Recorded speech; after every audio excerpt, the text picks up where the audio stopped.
All right, everybody, welcome back to the third installment of the Almost Athletic podcast. Joseph, how are we doing?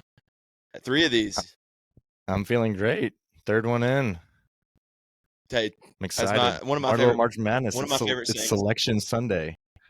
This is March, as they say. Welcome to it. We've gone through spring break, even though I didn't have spring break. Did you have spring? You've been on spring break this past week. Technically, yes, I've been on spring break, but this may have been the most amount of work I've done all school year. But yes, I didn't have any classes this week, Having to do which was nice. with the CPA exam or others? Yeah, primarily with the CPA exam. It was basically a 9 to 5 in the library all week, which was fun. No one was in there except for me and like 3 other people. There was nobody in the library this week. The other nerds on campus that are joining you. Yeah, if you're in the library on spring break, you're just an absolute freak. So I guess group me into that this year. You qualify. You're a Haslam scholar. Is that the thing that they do up there with the business school, Haslam scholars? Yes, there are real life Haslam scholars, but I am technically not one. I'm in the Okay. Haslam College of Business, though. That is correct. Yeah. Grinding every The day till we Haslam get there. scholars are like the upper echelon, huh? Okay. I was just saying grinding every day till we get to be a Haslam scholar. Yeah. Then if that's the criteria, I qualify for sure. Okay. Well, let's get into it. Let's do a quick what we're going to talk about. Training update for you and race recap for me. Things went my way this weekend, so that's just a quick teaser there. And then Teaser alert. We'll dive into after that. We'll dive into this March Madness. Actually, Selection Sunday is today. That just happened. I just filled out my bracket about 20 minutes ago.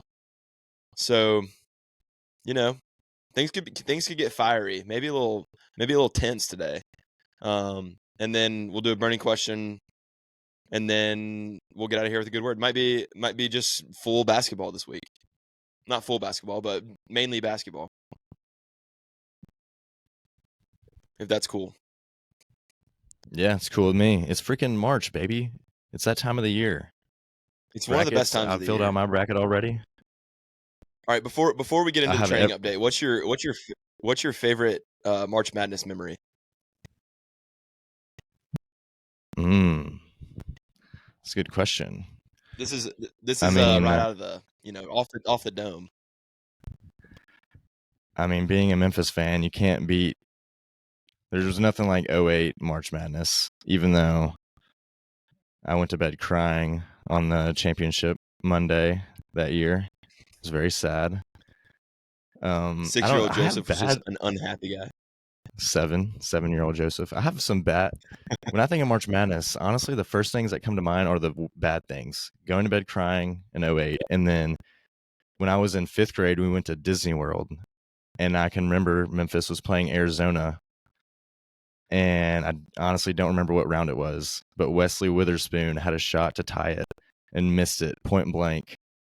And Arizona won. And I was in Disney World just upset. They say it's the most magical place on earth, but that day was not magical. Not for everyone except that, though, you. Yes, I was probably the only unhappy camper in Disney World that day. But when Villanova beat UNC that year, that was a crazy championship game. Yeah. I don't know. What about you? What are your favorite moments? Man, my favorite championship run of all time was 2015 March Madness. That was the Tyus Jones, Grayson Allen, Jaleel Okafor, Justice Winslow, Emil Jefferson, Duke basketball team that won the national championship. That was probably the best Duke team, at least in the 2000s, since the 90s. And they were just far and above it was like the Frank Kaminsky Wisconsin team. And that was the national championship.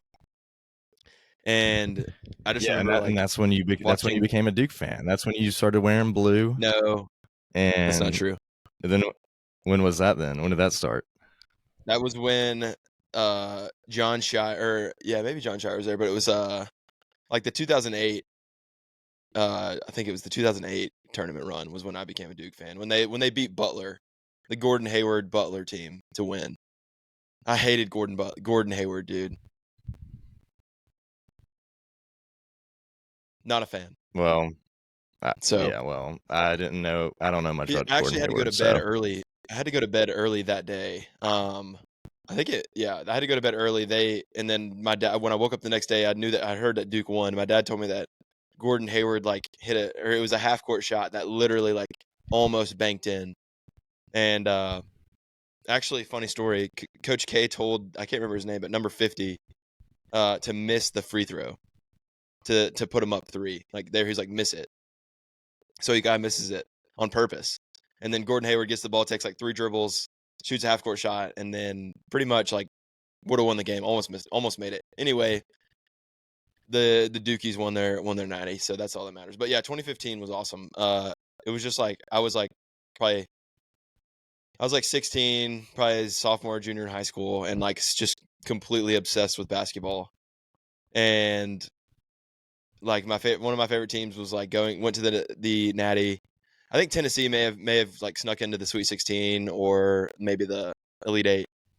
But anyway, it was a good run. wow, that would have That was been a one good of the team. only. That would have been one of the few Yeah, times they made the Elite Eight. I can't remember if that was. Maybe that was 2012 that they did that. I don't remember if it was still Jarnell Stokes on that team or maybe that was like Young, Grant Williams, and Admiral Schofield. But I think they maybe they didn't. I could be completely wrong about that. But anyway, that's besides the 2010, point. 2010, So yeah, man. 2010, they made the Elite Eight. Okay. 2014, Sweet 16. Only one time they've made the Elite Eight. Okay. Never mind. Maybe this year's the year. Well, we'll get into that later. Let's save it. But so you go first on the training update. You've had a big week. Training. All right. Going back to training. Yeah, this week has been a really big week. It's week number 1 with a coach. Week 1 of 25. I put in the race date and it said it was 25 weeks away, which is kind of crazy to think about. And we did almost 11 hours of training this week in week 1. So pretty big. We started off with a FTP test on the bike on Monday. First time ever doing one of those. And it was hard. It was 20 minutes of holding basically as hard as I could push for 20 minutes. And I was sweating buckets, to say the least. And then followed it up. Did some other training, but Wednesday did the very similar test, but with running. I did 30 minutes all out. And I had someone else, Brad Rulofs, who's also a part of Speed Force. He paced me for it, which was really cool. Never really had a pacer. I didn't even look at my watch the whole time. I just literally looked at his back and tried to keep up with him the whole time. But I was pretty impressed with those results, if I'm being honest. Do you know what pace y'all were carrying like for that LTT? For the 30 minutes, we averaged a 6:53 pace. Okay. And I'd never done that before, like whatever it's called, a pacing test like that. And so I didn't know what to hold. So we started off holding like 7:30, 7:25. And then after every few laps, I was like, I feel good. Let's pick it up. And there by the end, like I think the last 800, we were like well below 6:30 pace. Like I think my last lap was like a 6:06.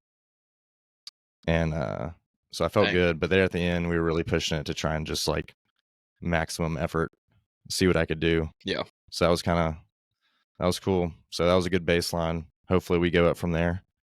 But yeah, besides that, overall, throughout the whole week, I did 23 miles running. I did 5 hours on the bike, which was about 85 miles, and then 7,100 yards swimming. And so the running was about on par with what I have been doing, but the biking and the swimming was pretty significantly more, which, I mean, my body feels fine. So I think that's a good indicator of my fitness, and I'm excited to see what it's going to be like moving forward.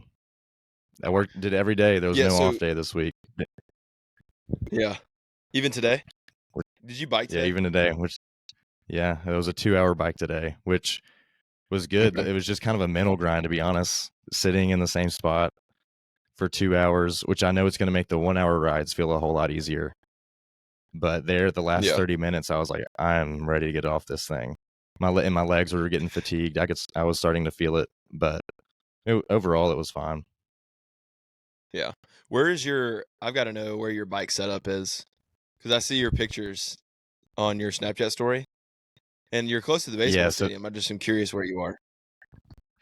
so this week, since it was spring break, I brought my bike setup over to the SAE house, funny enough, because I knew no one was going to be there, and set up in the band room and opened up all the doors, overlooked the baseball stadium, and just because otherwise I'm in my room, and my room basically becomes a steam room with how hot it gets. So I like to Yeah. get out of here, open up the windows, get a little breeze coming in, which was nice. Just for the audience out there, Joseph's apartment has one window in the entire thing, so And kind it's of is a not in prison my cell. bedroom. We Yeah, my room is apologize if there's pretty dark. poor Wi-Fi connection or something. I don't know, but we'll see.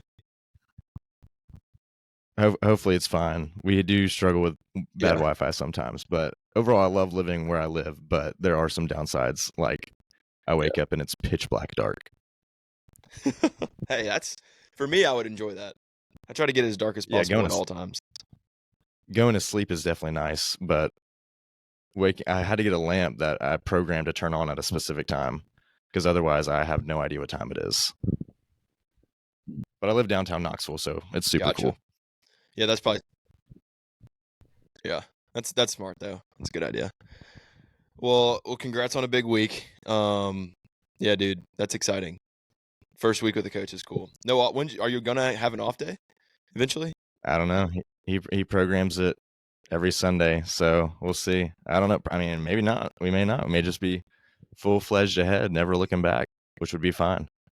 But I'm excited. Heck yeah, I'm excited to see what it's like nice. 6 months from now and see what my fitness is like. You're gonna be a freak. But congrats to you on a big week, on a big weekend, Speed Demon. Must have been those New Dude, Balances we were talking about that's. earlier. I Maybe think it is the maybe it's the shoes. it was the wizard and the wand. Apparently, the wand plays a Yeah. factor. Yeah, I Maybe mean, I you think tell you me. can't What go do you wrong with think? it. I have lots of thoughts about this race. So, for those of you that don't know, then don't follow the Almost Athletic Pod Instagram, which you should. Um, Finished the race 141.43, which is a PR by about, let's do the math here, 7 minutes and 18 seconds, I think. Okay, So a count it. Let's significant freaking jump go. from, dude, I know. And I just did that off the dome just now, by the way. So freaking what a big jump that was. I'm gonna read through my splits for you just for the content's sake. Let me pull that up real quick. But so it was in Nashville.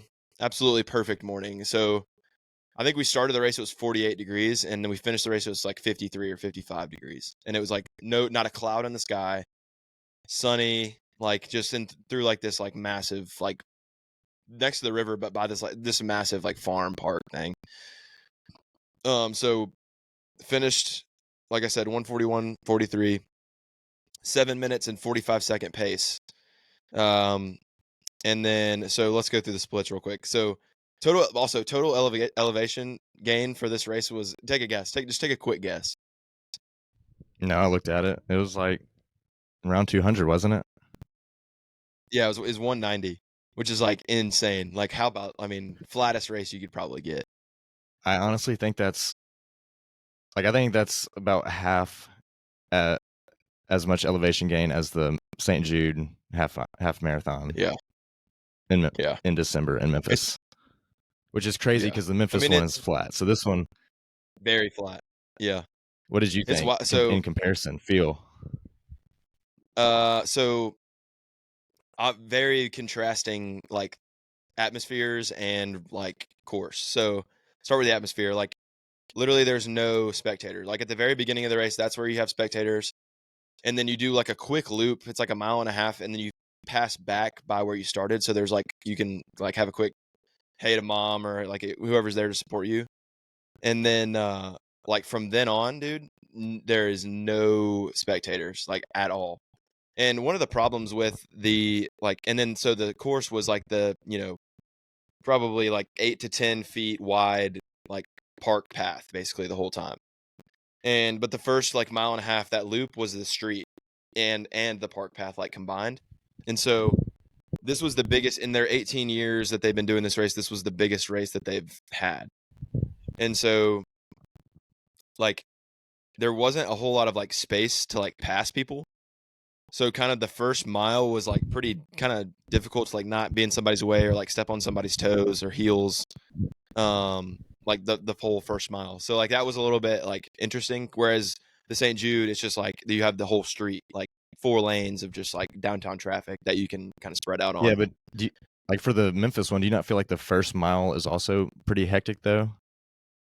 I feel like I'm trampling on people's feet in the first mile. Yeah, in a very different way. Like you can kind of like. Go ahead. Well, I see what you're saying though. Like a park path is way more narrow than a street, and I can see how the Knoxville Half Marathon goes on the park path for a little bit, and like whenever I ran it, I would have to pass people in the grass, which always kind of sucked. Yeah. There were people running like strictly on the grass, even like 8 miles in. I was like, why are people still running on the grass? Maybe they were like, I don't know, training for an ultra. But I would never. Yeah. I was like, your shoes are gonna be really like it was wet. Like it rained the day before. Like it was wet the whole like first, 2 miles were wet and then it kind of got dry and then coming back it was dry. Anyway, so like I said, perfect course. And once everybody spread out, we were good. So we started the first 4 miles. We were the team that we were running with that we made. Shout out to Baker Darlington, my brother, Preston Parrish, one of our brother's friends, and Jack Terry, my brother's brother-in-law, and my former coworker. We had stayed together, so we ran 7:51, 7:51, 7:56, 7:42 were the first 4 miles, and so that the longest amount of time we did on a mile was 7:56. So we didn't have a mile, like we were trying to stay at that 8-minute pace. We didn't have a mile that was over 8 minutes. And so that was like encouraging. And I didn't know that until like 4 of y'all were together. 2 hours. Yeah, we stayed together. And then at mile 4, Jack had his own strategy that he was trying to implement. So he was going to stop and walk for like, I don't know, 2 minutes or something. And so that's when we lost him. And then he ended up finishing like 1:51, I think, somewhere around there. And then so you go out and there was like a turnaround at like mile 7. And at mile 7, around 7, there was a porta potty and Baker had to go to the bathroom. So we lost him. And it was unfortunate because there was one guy that was in front of him to go to the bathroom. So he lost probably another, like an extra 30, 40 seconds. And I told him, I was like, just go in the woods. Like it was number 1. So it was quick. Okay. But he never was able to catch back up. Yeah. So it wasn't like he like, I don't know. Hey, he did have, I think, a little bit of a reaction to his flavorless goo gels that he was using, because after the race he spent some time in the bathroom. But that happens. Part of it. I can firmly say that the BPN mixed berry go gels are the best go gel on the market, and everyone should buy them. They taste, first of all, they taste really, really good. And this is not paid advertising, okay? They taste really good. The packaging of them, they're bigger than the other goos, and they're like more like the packaging is sturdier. So I didn't feel like I was gonna like bust them, or like because I was holding one in my hand for like 2 miles before I would take it, just because like I was telling Preston, who I was running with, I grip my right hand for some reason like super tight, and so it sweats the whole time.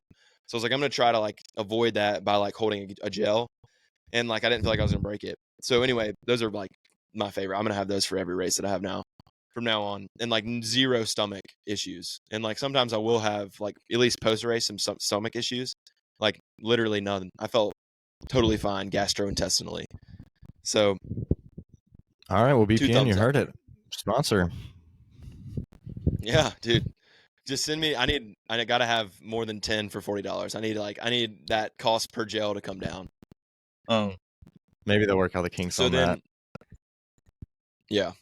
So to continue the splits, so 751, 756, 751, 756, 742, and then mile 5 was 749, then 744, 744, 745, 744, 741, 744, 755 on mile 12, and then mile 13 was 733, and then the last 0.1 was at a 612 pace.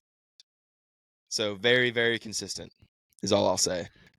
Was there any point that you thought that you were gonna veer off pace, or the whole time did you feel Yes, good? 100%. So that was one thing To about the what? course that was a little. Do what? Yes to what? You felt like you were gonna fall off pace, or yes, you were gonna be able to carry it the whole time?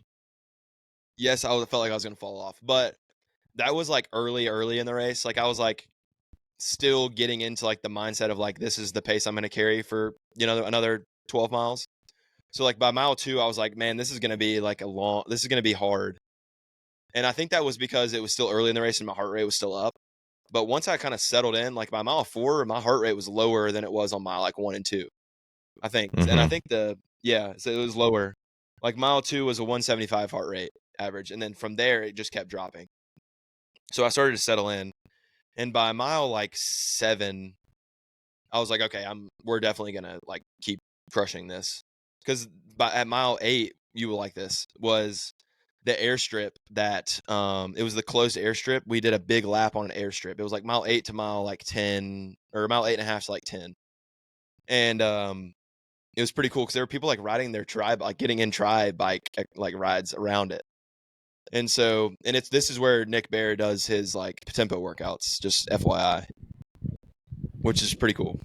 So the whole time I was like, I'm not skipping the pace here. And I was like, once I finish this lap, we'll be at mile 10. The race will be like pretty much getting started. Like it'll be just hold this and it's directly in the sun. Like there's no tree coverage, anything. So I was like, let's just get through this at the same pace, and then we'll mentally get through the last 2.5 miles, which I did. And I was happy about that. But that was a cool little part of the race, which I thought was fun. But dude, I would very much recommend that course to anyone that's like, I want to run a fast half marathon. Like that is by far one of the fastest courses that's the fastest course I've ever run. And I've done, Yeah. 4 of these now, including the half Ironman half. So, yeah, dude, I think there were people that were doing it twice to get a marathon. Like they would I just saw a do the guy half marathon and then turn right back around and do it again. and do it again. Yeah, exactly. Because there was a guy that like it said, it was a kind of a loop. So there were people coming back, and I saw a guy coming back, and I was, this guy didn't have a shirt on, so like very recognizable. To when you see him again, I was like, oh wait, there's that dude that passed me earlier. Anyway, but yeah, people were getting in twice, I guess. You didn't want to tarp also off with them? Nah, dude, we all had the Almost Athletic jerseys on. Did all of them say Almost Athletic on the back? Yeah, I got them all made. Dang, look at you go. Yes, sir. We got merch Getting now. printed. If anybody wants an Almost Athletic jersey, just hit me up. But yeah, dude. When do I get also, mine? we had a I have a celebrity race signing. in 2 weeks. I can ship you one. I can ship you mine. I'd wear it in 2 weeks. Okay. Or maybe it's 3 weeks. We'll talk about that off the air. All right. So we also had a celebrity sighting. This is a very probably like a B list celebrity sighting, but Hannah Brown, the Bachelorette, we saw her this weekend. Her fiance was running in the race, and I actually took notice of him right when I was coming off the airstrip. He was coming on, so he was probably 15 minutes behind me. Subtle flex there, and Yeah, flex. So I noticed him. I was like, I think that was. I told press. I was like, I think that was Hannah Brown's like fiance, and Tyler Cameron? So anyway, no, it was like, I wish, dude, that would have been awesome. Tyler Cameron's the boy. And I saw him finish, and so I was like, I told my sister, I was like, that's the fiance guy. It's like, see if you see Hannah Brown. And like not like 5 minutes later, like there she was. We were like, holy crap, that's the Bachelorette from 4 years ago. So Did you get yeah, a picture man, with her? that was the only celebrity sighting we had. Did you No. fanboy? No, dude, she's mid. Maddie Pruitt You're just forever. you're just locked in. Speaking of Matty Pruitt, Yeah. I've got the Auburn Tigers in the Final Four. I don't know about you. No way. Do you really? I do not. But Oh yeah, yeah, we can transition segue into that. Let's talk some yeah, basketball, some March Madness. balling like it's March Madness. Yeah, Yeah, I've got we need to put future March Madness in right now. it's a good song. Final Four. I don't know who you have, but my Final Four is strong. I've got the Auburn Tigers out of Auburn, Alabama. I've got Arizona. I've got Marquette, also known as Marquette, and I've got the Purdue Boilermakers. Those are the best 4 teams in the country by my standards. Who are the best 4 by your standards? So I have a couple thoughts. About me picking a Final Four. So like I hate picking brackets. Like it's one of my least favorite things to do because it ruins the tournament for me, and I always end up picking like the 1s and 2 seeds. Like I cannot. It's just like I think every year like the 1 and 2 seeds are going to get to the Final Four. So that being said, my Final Four is UConn, Arizona versus Arizona, and then Houston versus Purdue. And Houston being the only 2 seed that that makes it. Like I think that this year specifically, like college basketball is very top heavy, and like Purdue has a pretty easy path to the Final Four, and so does Arizona, I think. And so UConn will have a tough out. So I think of the Final Four that I have, UConn would be the one that falls, or Houston would be the one that falls. But I think Arizona and Purdue are pretty solid locks. And then my champion is UConn versus Houston. I think Purdue's overrated. Like I think somebody's going to beat Purdue. So Well, I couldn't let them make it. so you have UConn winning, but you said that they have a tough road and you could see them falling out of the Final Four. But then you Yes, have like them I winning it said, all. like I said, I'm horrible at picking this. So I think it's more likely than not that all of these 1 seeds are going to make it. Not all of them, but not all the 1 seeds. But the ones that I've picked, I think it's more than likely that it's going to make it than they're not going to make it. You know what I'm saying? It's like of the ones Yeah. that I'm most doubtful, it is UConn. But they won the national championship last year, so like they're very likely to go back to back, and they have a really good coach in Dan Hurley. So yeah, my championship game, UConn versus Houston, with UConn winning. And did you do your bracket through ESPN? Yeah, I did. I entered the What was your sweepstakes. Why final would I point? not? What was your final points The guesstimate? It's not a guesstimate. It's going to be 164 points. That's going to be the total points. And the math That's a on lot of that, it's going to points. be 83. Yeah, it's the over's hitting. It's going to be 83-81. Buzzer beater by Cam Jones Marquette to win the game. That's literally how it Let's is. go, I can tell the future, so I might as well dude. place that future I in. love the faith. I love the faith in the Marquette, whatever their mascot is. What's their mascot? I have no idea. Their mascot is Cameron freaking Jones. Did you see his play the Yeah. other night that ended up not counting, but Yes. it was the inbounds play? He's such a stud. Just for people that don't know, and just to provide some context, Cam Jones went to our high school, and I actually played with Cam Jones for a year. I can confidently say that Cameron Jones learned everything that he knows from me from his senior when he was a freshman. I was his Sherpa, just Okay. leading him to drink water. No, I'm just kidding. Cam was by far our best player as a freshman. And I like to say that I contributed some sort of positive, result in his basketball career. But man, he is by far my favorite player in the country. And I'm super, super happy As a that. as a student section Go guy ahead. from whenever he was as a student section guy whenever he was at ECS, I can tell you that whenever he was a freshman, the "he's a freshman" chant was so overused, but it was Very much, valid because he was dude. just dominant. I think he averaged like 15 as a freshman for us. He's our high school's all time leading scorer. So that would be right on par. But yeah, man, there's a video of like one of our, I think it was our last game. We were down 3, and Cam swung the ball to me, and I pump fake, drove right, and there was like there was this dude for the school that we were playing that was like 6'8", 6'9", and I jumped up into him, drew a foul, and made the and one, and then hit the free throw to tie it. And that was the most nervous I've ever been. But the video, I make the and one, and I just see Cam at the top of the key, just giving the biggest fist pump. And I'll watch that video every now and then and be like, man, that's a hype play. But there's Cam right there. He's always been a team guy. He's one of the best passers I've ever played with.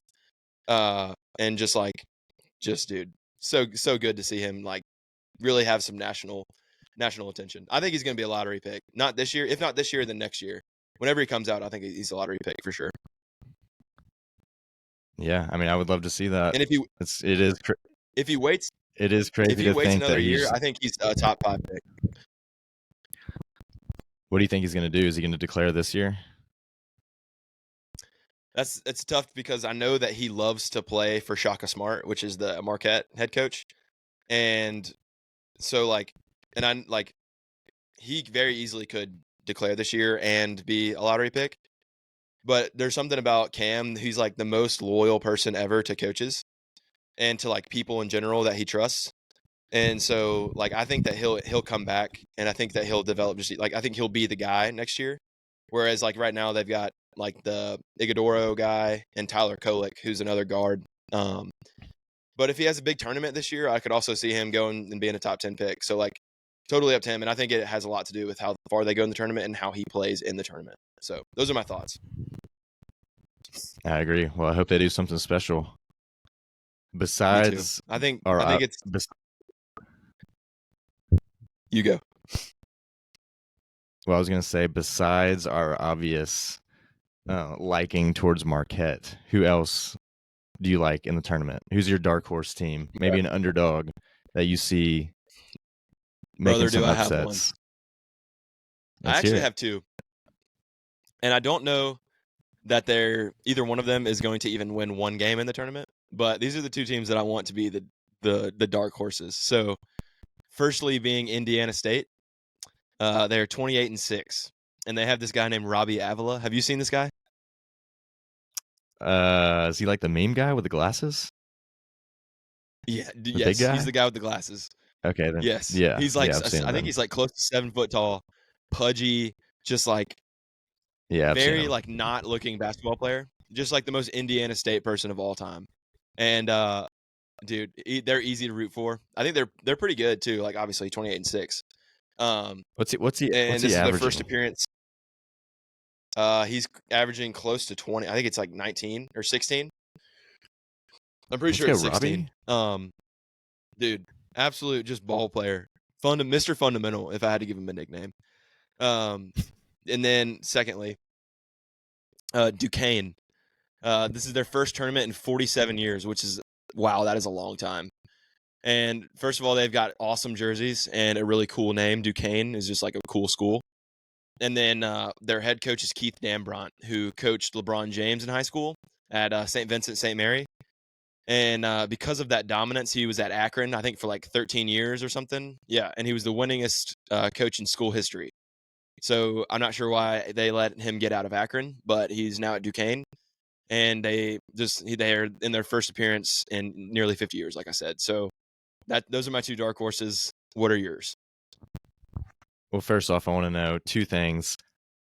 How do you know where Duquesne is, and how many times did you have to search on Google how to pronounce Duquesne? First of all, I have no idea where Duquesne is, and I'm not gonna Google search it right now. So, but I did Google search how to pronounce the name because at first I thought it was Duquesne, and then I thought it was Duquesne. And then I actually Googled it, and it was Duquesne. So I think they're in the Northeast somewhere, if I had to guess. I just looked it up. Where you know where they are? I do. Steel City, Pittsburgh, Pennsylvania. They are in the Northeast. Dude, that just makes it so much better. Why? Because Duquesne in Pittsburgh, just great city names. And the Justin Steel City, Fields? what a great city nickname. Fields?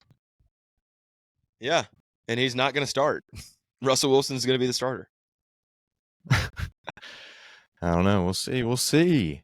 Who am I rooting for? Who's my dark horse? Well, I think I said this earlier. Whenever I filled out my bracket, I had every single 12 seed upsetting the 5 seed, just the way it worked out. But this 12 seed is making the Sweet 16. They are coached by none other Will Wade himself, and they have former ECS Eagle, another Eagle in the tournament, and Tavion Collum, and they're going deep in the tournament. McNeese State, Sweet You're 16 missing bound. one more Eagle. Do you know who the other Eagle is that's in the tournament this year? Of course I do. Give me a hint. Same class as Cam Jones. That's the hint. I have no idea. It's none other than famous ECS alum Thomas Kaiser. He is a walk-on at team? Samford University. Samford. No They won way. the SoCon this year. Yep. And Well, they're Samford- 29-5. Sanford's going to be playing McNeese State in the second round whenever they both pull off upsets. I think Samford probably loses in the first round. No, dude, they can run. Yeah, they can. They're good. They're a good squad. Yeah.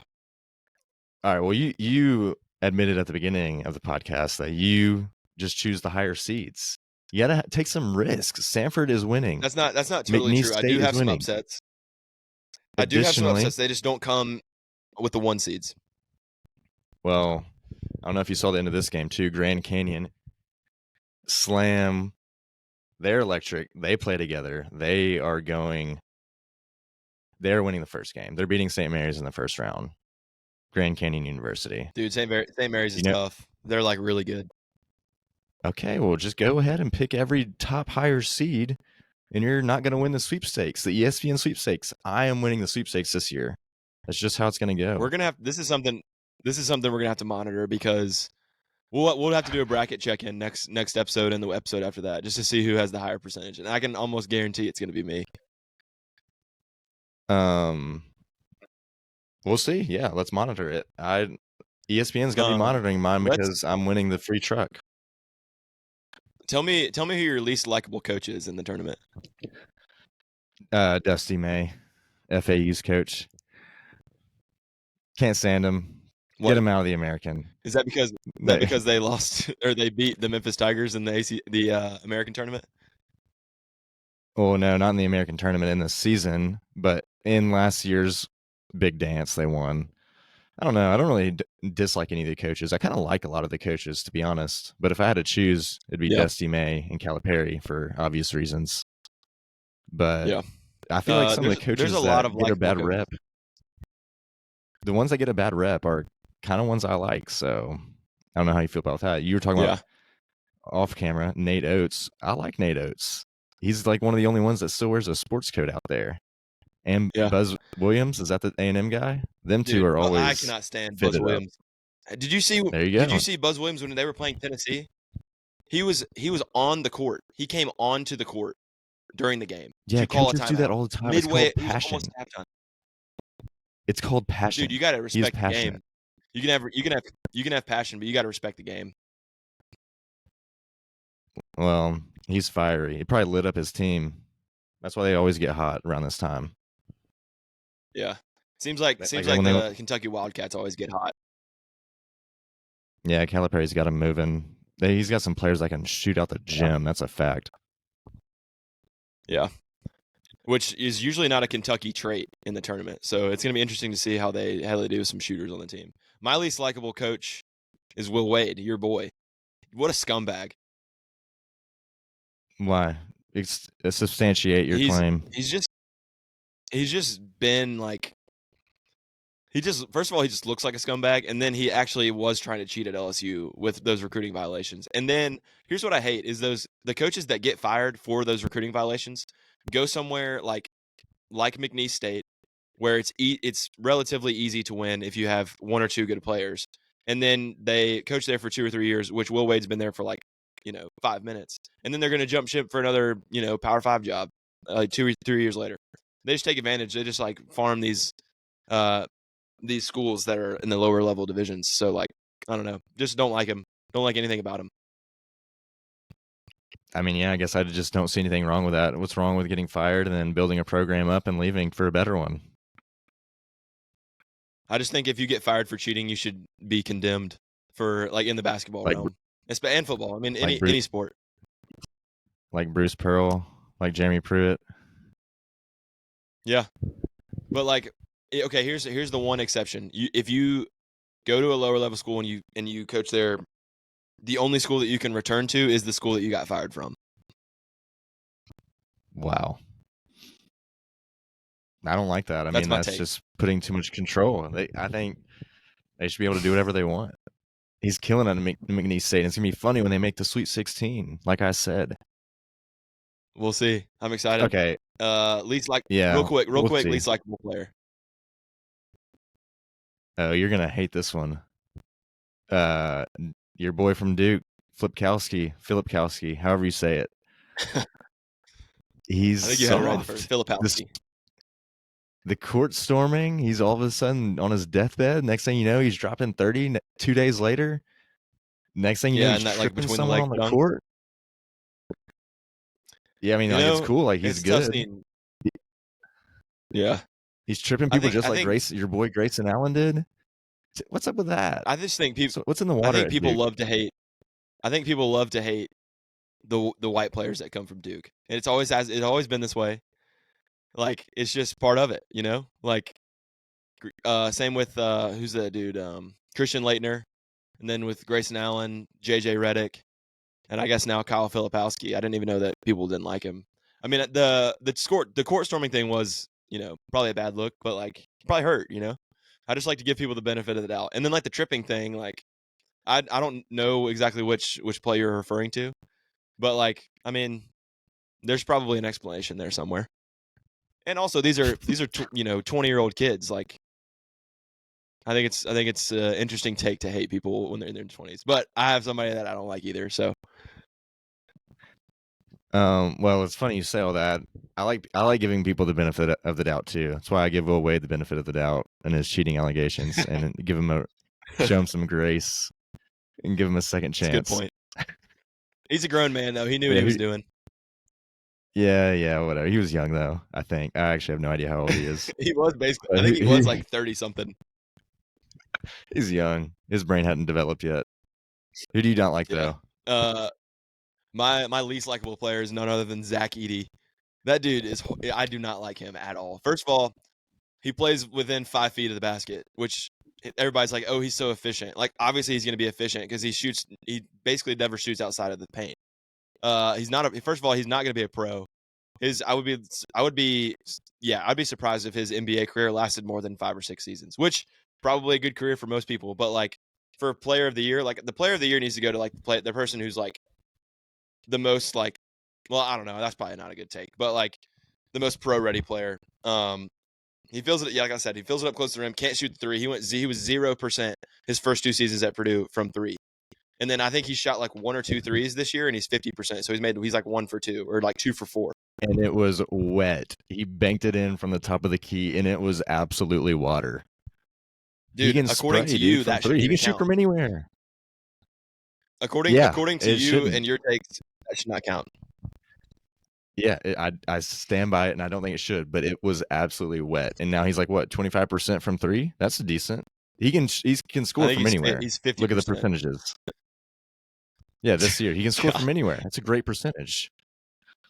No, dude. I think he's gonna win Player of the Year again, and he shouldn't. I think it should be Dalton Connect. Not biased. I think Dalton Connect actually is the best player in college basketball.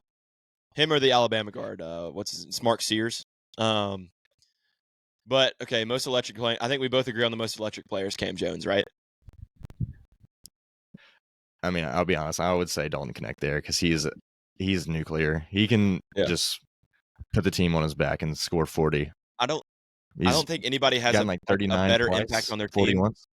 Yeah, and this has nothing to do with stats, but like strictly watching the game. Like I don't think anybody makes their team better than Dalton Connect. Like when he plays good, Tennessee like is by far like one of the best teams, like top 2 or 3 teams in the country. But like what you can also shut him down. So like it's very dependent on like how he plays. Definitely. Well, I think part of it too, he knows how big of a role he plays, and sometimes it can be a detriment on the defensive end. But he'll Yeah. have 39 points, but I don't know if he's necessarily the best and most efficient on defense. But he has an incredible impact on the team, and it's crazy because they basically have the same team as last year, with the addition of Yeah. Zakai Ziegler, who was hurt last year, and Dalton Connect. So it'll be interesting to see what Rick Barnes can pull together this year.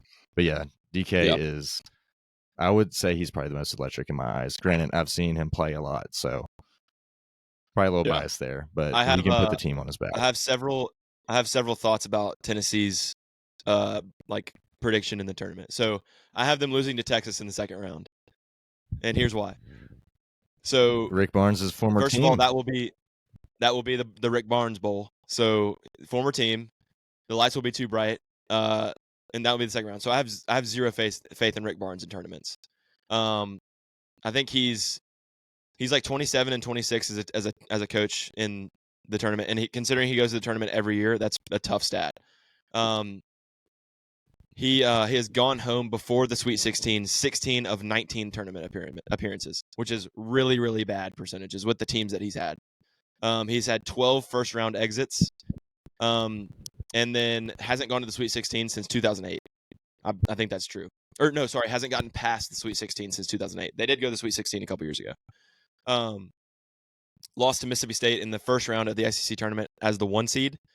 The only thing I do have to say about that is Mississippi State won a national championship in baseball after losing in the SEC tournament in the first round to Tennessee. So maybe history will repeat itself in a different way. They'll have fresh Little good legs for the insight tournament there. at I didn't least. think about that. Yep. So they'll have fresh legs. I don't know if that's going to be good or a bad thing. I did, listening to Bracketology today on ESPN, I did hear Greeny say that Tennessee has one of the easiest paths to the Final Four. But that being said, they would have to beat Purdue in the Elite Eight to get to the Final Four. If Yeah, Purdue were and to get to the Elite Eight too. I don't know if you remember this amongst your multiple team fandom, but in 2019, Purdue and Tennessee played each other in the tournament. Yep, Heartbreaker. that was the Purdue Carson Edwards wins. year. Yeah, so you speaking of history repeating itself, maybe it will this year, but maybe it'll have a different result in the Elite Eight. Who knows? Yep, that would be sweet revenge, man. I mean, yeah, Carson Is Edwards Jonas? and also I think there was a yeah. I think Jonas Adu does match up with Zach Edey very well. You think? Yes, like both really, really good bigs. Yeah, Like I think been if you playing put good. Jonas Adu on Purdue, they're probably in a similar position. Like I just don't think Zach Edey does that much as far as like making their team better. I think their whole team's just really good. Yeah, well, that's if that pans out, if Rick Barnes can get it together for this year on a rare occasion, Yeah. that would be a very fun matchup, I think. Yes, that would be the one game that I would be very, very, very much looking forward to. Like I have to see Tennessee versus Purdue. That'd be Where awesome. would that game be played? Do you know? I know the first round's in Charlotte, first and second round for Tennessee. Is that the Midwest? Is that the Midwest? That's not it wouldn't be the Memphis Elite Eight, but if it was, I would be there. I might still go to the Memphis Elite Eight. Okay, last thing, real quick before we go to the burning question. The best name in the tournament. Well, I was gonna say Boo Booey, but Day Day from Duquesne is my guy. I'm officially a Day Day guy from That's a good Duquesne. one. I will say I did have Boo Booey from Northwestern before you did. I can honestly say that. Boo Booey is the best name in the tournament by far, and there's zero competition. Day Day is pretty close though. Yeah, Boo Booey unanimous takes the cake on it. Day Day close second. It's an awesome name. Just think about Joseph it in Reno, Welch. If Joseph Welch was playing in the tournament, it would be top 3 though. Yeah. All right, so let's go. Let's go. Burning question. You ready? Yeah, born ready. If you had to pick one season, meaning summer, spring, winter, or fall, to be all year round forever, what would you pick? I would go with springtime. I think springtime is the best. It's after a dark, cold winter, emerging into the warmth of the summer and the little mid-season in between there, I don't think you can beat it. Because I hate the winter. I hate the cold. And so whenever I see the sun start popping up again and temperatures getting hotter, it lights me up. I like it. That's my favorite season. Yeah. Excluding if we were to do like take sports out of the equation. Straight weather. Yeah. Yeah, this has nothing to do with like you don't repeat college football every single year or every every 10 weeks or whatever. Mine's going to be fall though. I feel like so your comp is cold going to hot. I feel like the hot going to cold is more of a relief than the cold going to hot. I think it's going from like a slight uncomfort from cold to like more of an uncomfort to hot. But like going from a very, very uncomfortable hot to a comfortable cold is way better. And that's why I'm picking fall. And I'm also allergic to everything in the environment, by the way. Yeah, you got to throw that in there. But yeah, I teach their own. I disagree with that because in the fall, you're just looking ahead and you know that just bitter cold is coming. And that is the worst in my eyes. Yeah, but after 2 years, you realize that you're going to have fall all year round, baby. And you are loving it. Yeah, no. Yeah, I forgot it is year round. But springtime, I mean, yeah, it's the same thing, though. It's like similar weather, but the flowers are blooming in the spring. It's very similar. Yeah. Flowers are dying in the fall. They're blooming in the spring. So there's my argument for spring. It's prettier. I think we're gonna have some pretty split decisions on this one from the audience. There's rain though. April showers bring May flowers. Yeah. It does ring true. Yep. I think you just pushed my choice of fall a little bit ahead of yours by saying that. Well, our listeners are critical thinkers. They can make their own assumptions and outweigh the pros and cons. My pro outweighs the con of a few days of rain in April. That's a good point. Good point. All right, let's wrap things up with a good word real quick. So 2 weeks ago, in our Bible study, we're working through a book called Samson Syndrome: What You Can Learn from the Baddest Boy in the Bible by Mark Atterbury. And it's basically like a playbook for like strong men. And so he's like kind of giving some warnings and like just some valuable lessons. So at the end of one of his chapters, he finished by saying the sentence literally just said, "Just try to be more thoughtful." And I thought that was a very simple and clear advice, and it can be applied to like anyone at any point in their life, no matter what. Like being more thoughtful is a good thing no matter what. So that's my good word for the week. That's a good word. I like that. Yeah. All right. We'll get out of here. Follow the podcast on Instagram, Almost Athletic Pod, and then on TikTok, Almost Athletic Podcast. So just a quick plug for those social channels. We'll get clips and stuff up there this week. So, all right, Joseph, it was fun. Go Vols. I'm gonna go make a steak. Until next time, I'll see you later. Hey, have you had dinner yet? Yeah, I did. Tell the people what you had for dinner. I had fresh cut salmon from Kroger and a sweet potato and a salad, actually, with spinach and tomato. I'm trying to get on a little salad kick lately. I had one a lot last week, like almost every day. Trying to incorporate some green in my life. I like You're going the steak route tonight? That's good. All right. Yeah, I'm going to go slap a New York strip on the grill real quick and then watch Masters of the Air. Let's go. That sounds good to me.